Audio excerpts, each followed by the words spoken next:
This is an area, this is a region. Arguably, it's a state that is begging for someone in power to step forward and just acknowledge what's going on and say, I've got a plan. Here it is.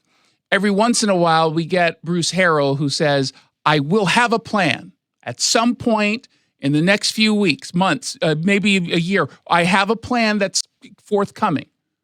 We're getting ready to announce. And then when everyone forgets that he just made that announcement, we move on with our lives. Then there's another major shooting. And then he comes back out again and says, we're working on a plan. Don't you worry. How long are you going to be working on a plan? What is the plan? What's the plan? We know that we need more cops in Seattle, for example. Okay. He's got a recruitment attempt that purposefully discounts white men and military members because he wants a department that, quote unquote, looks like the community. Because when you call 911 after someone broke into your home, you care what they look like. I must have someone who is transgender, black, and living with a disability. They have to look like me. And you better hurry and find someone because I can hear the guy I didn't want to gender the bad person. Well, no, son is that, I can't say. The bad being. I can hear that person getting closer and closer and closer. So please, speed this up. We need competent officers. At the end of the day, we need competent officers. And 70% of the recruitment and retention plan that the mayor announced last July 2022, 70% hasn't even been completed or started. And then you go into Tacoma. I mean, is Mayor Woodard's going to do anything? I mean, am I a little crazy for asking that question? Does she step forward and say, okay, I got a plan. Don't tell me that you're taking control of this by sending out a press release, by the way. We just got to put more resources into our community. That's not a plan. That's not a plan. And if you believe that will get to the root cause of homelessness, make your case, fine. But or homelessness, a crime. But right now, we have a crisis.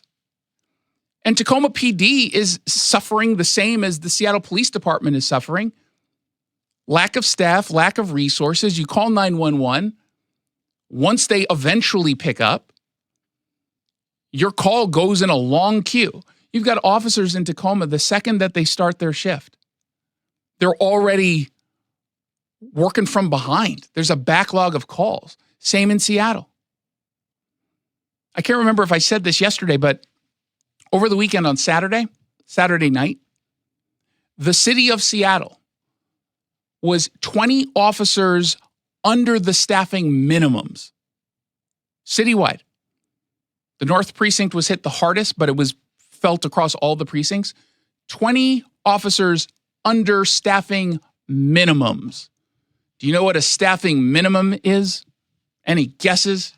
It's kind of in the name. The minimum amount of staff you need to actually have? Yeah, to be safe, to be considered somewhat protective of an area. 20 short at a time where we've got an increase in crime. Or no, excuse me, Christopher says we don't. Christopher on Twitter, God bless him. And he should know. He spends all day, every day in downtown. He should know more than me. I mean, I also live in that area, but what do I know? So tell me when someone's going to step up. It can't be a talk show host. I don't have power. I can't move legislation. I suppose I can influence it, but I can't introduce anything. I can't fire people who are in charge of programs that aren't working. I can't give money to programs that do work. The most upsetting part about what it is we're experiencing is we know why it's occurring, right? Like we literally know why it's happening. And there's a few whys, right? It's not just a lack of police, but we've got policies on the books that we know have emboldened criminals.